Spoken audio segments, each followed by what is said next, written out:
We all talk about money because money is our lifeblood.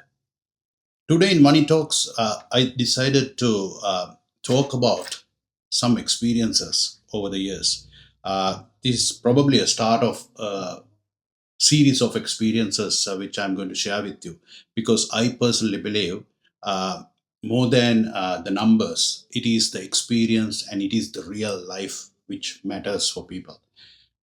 Over 35 years, I would have met about 25,000 clients, and uh, e- every client's journey, which I help people or their status, which they achieved later, is in my mind, which I bring to client scenarios when I meet the clients and take them up in where they are and what they want to go.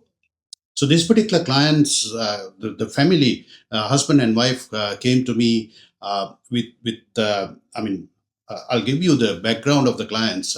Husband is 65, wife is 63, and they are not sure whether they have enough for retirement. We all have this question, right?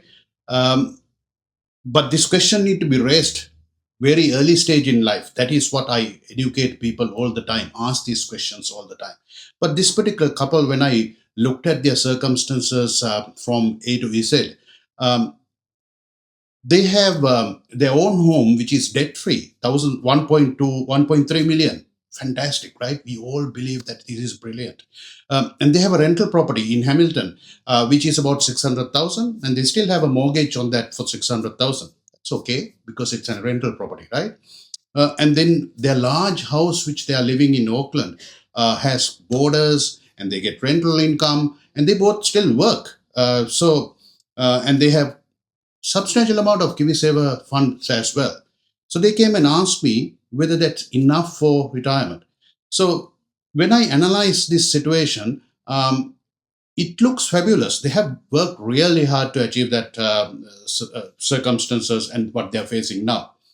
But when I look at their overall situation, their liquid assets at the moment to face the retirement is pretty limited because they only have the KiwiSaver, and they have to go through the path of downsizing. My question for a lot of clients who are facing me: why do you need to downsize every time? Why don't you plan yourself to live in that house which you built and lived for a long time for long term retirement? Because that's your comfort place, that's your peace of mind place. So if you plan it properly, you will achieve a lot. So in this particular case, when I looked at the scenarios of, I did a lot of scenarios. This is what I do every day.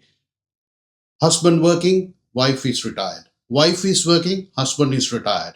Selling the rental property and keeping their own home. Selling the own home and keeping the rental property. All those scenarios were worked out, and then we realized to achieve the liquid cash, they need to do something now. They have about $10,000 surplus now with all these sources of income coming in, but they don't know where to put that money. It's not growing for them. It's accumulating in a bank account. Is the bank account the right thing for them? So we looked at all these things, and what we realize is that they are heavily dependent on that one rental property, which part of that goes to pay the mortgage, and they are heavily dependent on these borders. At retirement, do you really want to keep a lot of borders and look after them also, or do you do something on your own? Obviously, will if the superannuation goes on for a long time, we will get about $35,000 for living. But there's some additional gap which they need to work without downsizing, because they would love to live in that house, as I said before.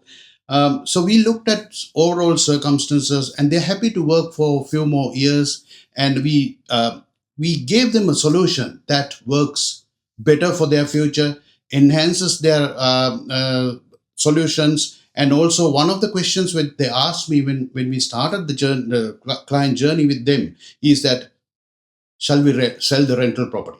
In my analysis, it became a point where no, selling the rental property wouldn't help in this situation because for various reasons. So, my advice for you today is not about thinking of selling a property, not about thinking and burning yourself. Do we have enough for retirement? Are we on the right track? Are we doing enough to make sure that we have some liquidity? We have that fantastic lifestyle when at the retirement. So don't worry about it. Don't keep thinking and don't stress yourself. My suggestion is go and meet a financial advisor. Uh, look for the right one who can look at all these aspects of your financial life and give proper advice, proper guidance, and also hold your hands in the long term journey. Because don't think because of you are 65 you are going to end your life. You need to plan for another 20 25 years to live. Where's that money come from? Think about it.